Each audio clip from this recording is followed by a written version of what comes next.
What's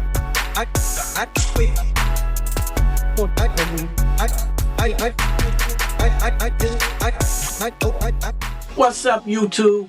What's up, Facebook? What's up, family? And what's up, friends? It's your boy Lowell, and I'm back again. I got to hit y'all with another video. Y'all know what time it is. Y'all know what time it is.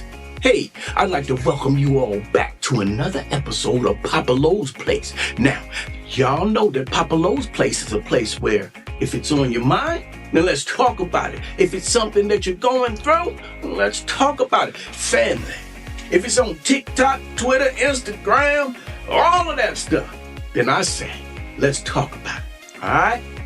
Now, first and foremost, I'd like to thank you all for clicking on and for watching this video. It means a lot to me, and it means a lot to the channel as well. Now, before we get into an introduction of the video, I'd like to introduce my co-host for today, who actually needs no introduction, but we'll go ahead and allow her to introduce herself anyway. Introduce yourself. Hey, I'm Jessie, and I'm here on behalf of Hugs Ministry, and I'm ready to drop some comments and some insightful tips that I can give you guys. But more than anything, I'm happy to be the co-host here in Papa Lowe's Place, so I will surely give my opinion. Mm-hmm. Y'all heard her? She gonna give her opinion now. That's one thing I learned about Jessie. After all these years, man, let me tell you, she gonna give her opinion. Whether you ask for it or not. She gonna give you her opinion. She gonna give you her opinion. You could ask Jessie a question rhetorically. You know what I'm saying? You'd be like, I wonder if the grass is green. The grass is green. You're like, I didn't ask you. That's right. That's me. You can't even think out loud in this house. No, you can't. Hey, all right, listen. Now, today, we got a video that's a feel-good video. Let me tell you something before we get in the video. If you can't feel good about this video, you might be dead. Oh, gosh. You might be dead or on the way. Oh, gosh. You know what I'm saying? You might need a defibrillator. What's that thing the hospitals use? You know what I'm saying? Oh, not that.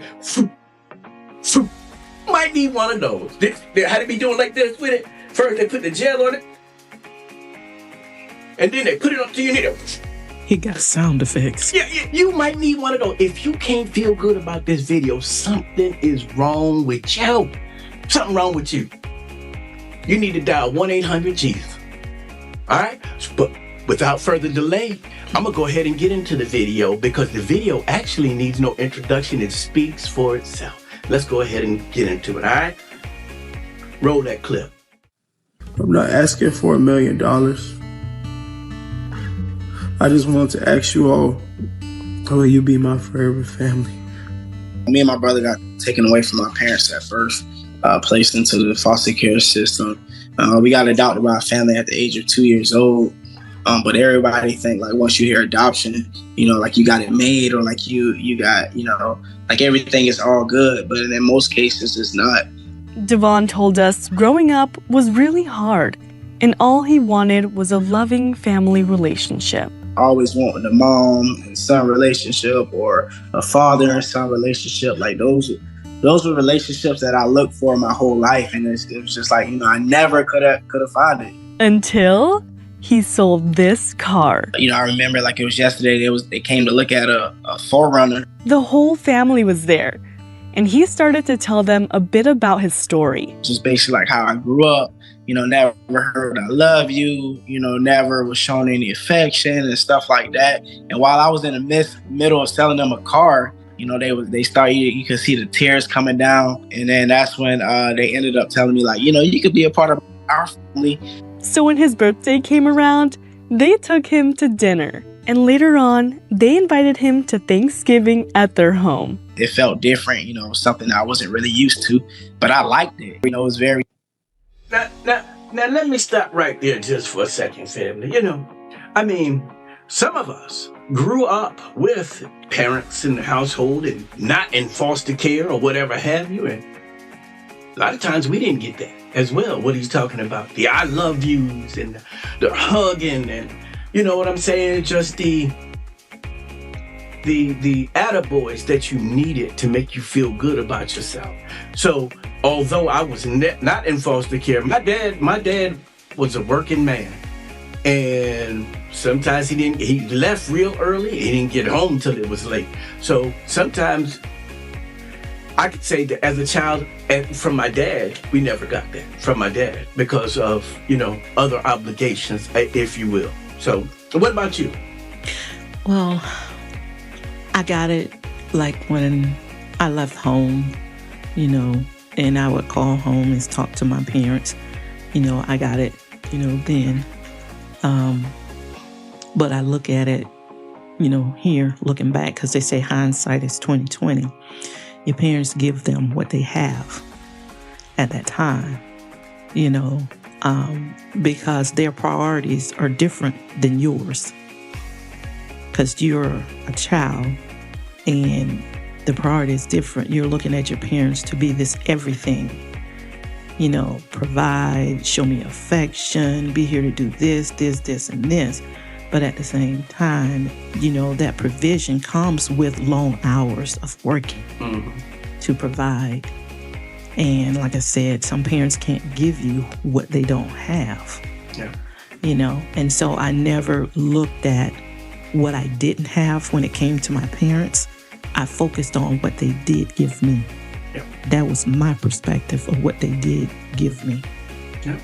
I agree with that. I mean, I think about that now, and sat down with Tevin and Crystal, and, just let them know if there's anything that I've ever done wrong, or, I just ask for forgiveness, or ask that my pardon beg my pardon on their behalf, so that they know that nothing I've ever done with them, to them, was done maliciously or without their best interest at heart. Maybe they didn't understand it, but my kids will tell you, I have no problem in telling them I love them. Even if I got to rush out the door, I have no problem in telling them how much they mean to me and how proud I am to be their dad. They know.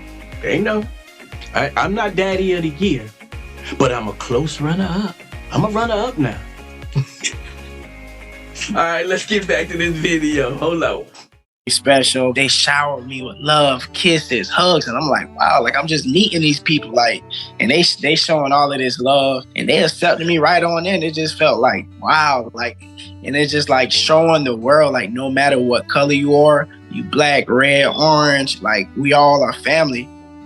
So Devon wanted to ask if they would be his forever family. Hello, family. So I couldn't read the letter the other day at the house because everybody wasn't there. But here it goes. I just want you all to know that you guys mean the world to me. Dad, Mom, Chandler, Maddie, and Sarah. Growing up in the system was very hard for me, not receiving the proper love as a kid. Honestly, when I saw Sarah J in the car, I was telling you all my story, and I didn't think I would actually become a part of the family. I never had a mother to hug me, love me, or show me any affection, hold my hand or anything. I never had a father to teach me different things or spend quality time with me. You all showed me the definition of family. Family isn't blood, family is love. Although I'm 27 now, it's so much. Family isn't blood. Family is love. And listen, I don't know if he said anything more important in this entire video than what he just said. Family isn't blood. Family is love. And yeah, I co-sign with that. What you think? Yeah, I mean, I can see why he would say that, because that's what he was missing or looking for when he was growing up. Because he said he was in foster care, and he said that foster care for him, his experience, is not the perception that they proclaim it to be. Like, once you're in foster care, your experience is different, right? And they're going to embrace you, they're going to love you, and they're going to treat you with respect and dignity and those things like that. But when he's saying from his perspective, his parents, his foster parents didn't do that for him, Right. even though that's what he was looking for, is someone to want him, in a sense, because his biological parents, for whatever reason, he felt like they didn't want him because they gave him away. And so once they gave him away, he was like, well, does anybody want me? Wow. You know, I just want somebody to want me. That's it, you know. And so when he met this family and they showed him compassion and care and love without even knowing him, you know, personally, then they just accepted him. And so he clinged to that because that was his hope, that he find someone that he can call his family, you know, that would give him what he didn't get all along. And that's all he wanted. That's all he wanted. You heard it on there. It wasn't that he wanted, you know, something astronomical or something that was unobtainable. That man just wanted a family that he can call his very own. And I maybe it's not so important to other people, but I rock with this dude right here because family is important to me. You know what I'm saying? My mom, my dad, my brothers, my sister, y'all are important to me. I know there are times where we may get into a little tiff every now and again or whatever have you. We may raise our voices, but y'all mean a lot to me. My cousins, aunties, uncles, y'all mean a lot to me. And so it took a village to actually raise this, to get me where I am. And you know what? I'm not finished. God's not finished with me yet. So I thank each and every one of you guys for pouring into my life. My sister-in-laws, my brother-in-law. Matter of fact, let me show y'all something real quick before we get back to the video. My goodness. My brother-in-law got me these shoes right here. You know what I'm saying? Tab, I really appreciate these things. Oh, nice. You know what I'm saying? From what I understood, he got them handcrafted, made. You know what I'm saying? Real nice shoes. Bless him. Real nice. And I say that, I'm not trying to embarrass him or anything, but what I'm saying, He not my even on brother. Facebook. But somebody gonna get him this video. But what I'm saying to you is that ever since I married his sister, right? He always sends me things. He sends me, like, you know, cups and, you know, this cup that Jesse is showing you. This cup that Jesse is showing you. He sends me things like that. My whole room is adorned with stuff that he's sent to me. I got jerseys that he sent for me, hats. And I asked him one day, I was like, Tab, you know, why do you do that? And he said, because I want you to take care of my sister. He said, I'm glad that you're taking care of my sister. And you know what, man, that made me feel good. That made me feel really, really, really good to know that he accepts me and his family. And he always has. Tab always has. As well as Maine. And Jessie told you now she got 6 brothers, so I can't go. I don't think I can go down the list.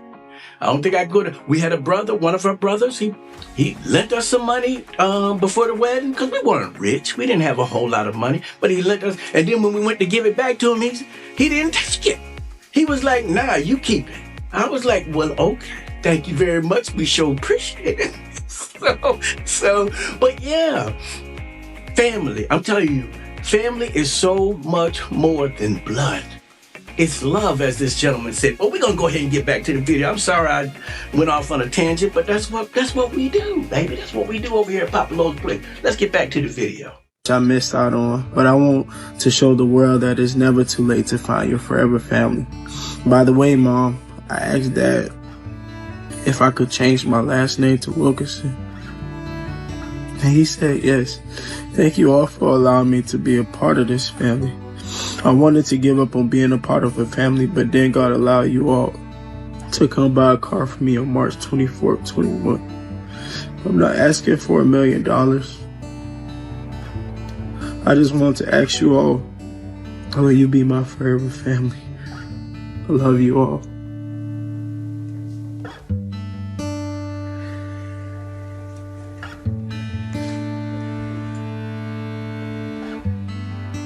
And they, of course, said yes. Just want to continue to, be around them, continue to allow, them to be, my family. Because like I said, I don't really talk to my biological family or anybody like that. So it's just like, I just want to just continue to grow with them, continue to learn about them, and just continue to love on them and appreciate them.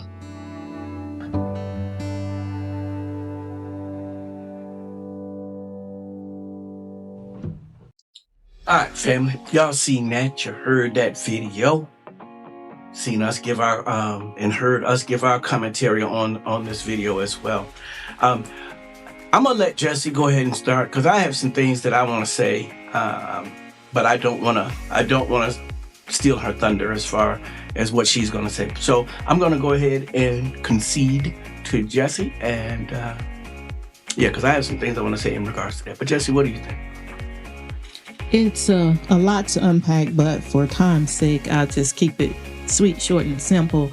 One thing is that I would like to know, where is his brother? Because he said that him and his brother were given into foster care.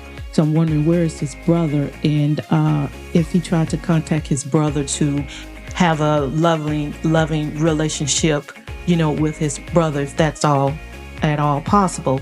And two, he mentioned that he doesn't have a relationship with his biological family whatsoever. And so I can't say I can really understand the position he's in because I've never been in that position. I come from a very large family. I have 8 sisters and 6 brothers. And so I can't say that I understand, but I can empathize and sympathize with him not feeling like he has a family of his own, someone that he can, do life with, go through things, talk about things, and different things like that. So I'm very happy for him that he found his forever family, because that's what, he was looking for. And I think he went about it a great way. So whomever raised him, I don't know who it is, even though from his perspective, he was saying that he didn't get the hugs, the love, and, this, that, or the other. So whatever he got from the family or families that raised him, he turned it around to something great, which is love, because that's what he wanted. So they did a pretty decent job, I would say, in raising him as best they could, or what have you. But whatever it is that he took from that situation, be it good, bad, or indifferent, he turned it around for something exceptional, which is love. And that's just my opinion. I think that's a well-stated opinion.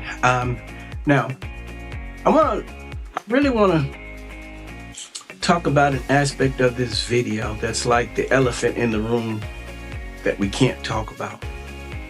You see, over the last several years, I've been told that how much white people actually hate black people, how they can't stand black people, how black people are a bane to their existence. And I've always been one that says, I don't believe that. And why do I say that? Because all throughout my entire life, not only have black people been helping me along the way, but I've had Spanish people helping me along the way. I've had Asian people, if I'm saying that right, if I'm saying it wrong, then I apologize, helping me along the way. And I've also had white people helping me along the way. You see, one thing about Papa Lo is that Papa Lo is willing to accept help from anyone of any color at any time. And it doesn't matter. I don't look at someone and say, you know what? I'm not going to accept your assistance because you are of a different melanin. You are of a totally different skin tone. So I'm not going to accept this help. I was talking to a family member the other day, or not too long ago.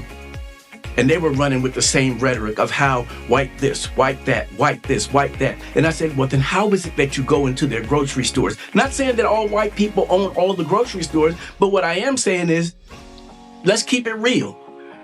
Most of these grocery stores are owned by white people. Most of your banks are owned by white people. So I said, well, if they're so evil, how did you go in there and pick up the groceries that you got? If they're so evil, how did you get the car note that you got? If they're so evil, how do you get the house note that you got? And this is what they said to me. And I ran down a couple of other different things too. This is what they said to me. I'm just playing the game. See, for me, this is not a game. For me, this is not a game. When I say that I love you, when I say that you mean something to me, that's exactly what I mean. I'm not trying to talk in, favorably in your face and then talk mess behind your back. I'm not one to do that. And let me tell you something. I am not going to let individuals in my life or in my circle that do that. I'm not going to do that. Those of y'all know me. Y'all know me. To see this, what this gentleman, how he did this right here, do you think that race actually mattered to him? Do you think that it actually mattered to him, or did he just want a family? Did he just want to be loved? Did he want to be held? Did he want to be comforted? Or was race? Or according to the family member, is he just playing the game? Is he genuine, or is he just playing the game? I have a problem with that, family. I have a problem with that because I am a unifier. I'm one that wants to bring everybody together. And if you want to remain on the right, if you want to remain on the left, if you want to make race your God and your end all, the ends all, have at it. I just don't want to be a part of it. I love what happened to this gentleman. I am so thankful and grateful, not only for him, I am thankful and grateful for that family that took him in and accepted him regardless of his race. Again, there's some of you guys out there who say that these people are evil. These people, all they do is lie. These people are just the scum of the earth. How, Sway? How? How do you call that the scum of the earth? How do you call that evil? And again, some of you will be mad because I'm saying this. You shouldn't really be putting our business out there. I feel like this. Be man or be woman enough to say it out loud. You're talking to me about it. I don't want to hear it, but you still talk to me about it. Be man or be woman enough to put it out there. And stop talking to me about it because I don't believe it. I don't live it, and it's not a part of my life. So I'm going to give Jessie the last word, and then we're going to go ahead and close this video out.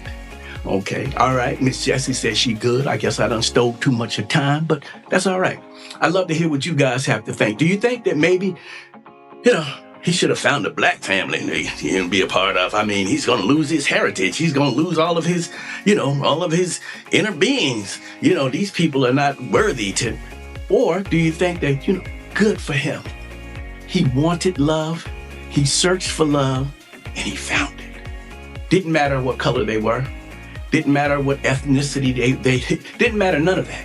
What mattered to him is that someone embraced him and someone comforted him and someone wanted him. So I'll go ahead and I'll stop right there. Love to hear what you guys have to think. Please like, share, and what's the other word I use? Subscribe. Yeah, well, subscribe later on. Like, share, and comment. Like, share, and comment on this video. All right? Love to hear what you guys have to say. And if you find it in your heart to do so, please subscribe to the channel, baby. We'd love to have you as a member of Papa Lowe's Place. White, black, indifferent, whether you Protestant, Catholic, whether you 6'7" or 5'2", it don't matter. We'd love to have you as a member of the Papa Lowe's Place family. All right? So you guys, as I always say, take care of yourselves and take care of each other. All right? Love you guys. Bye.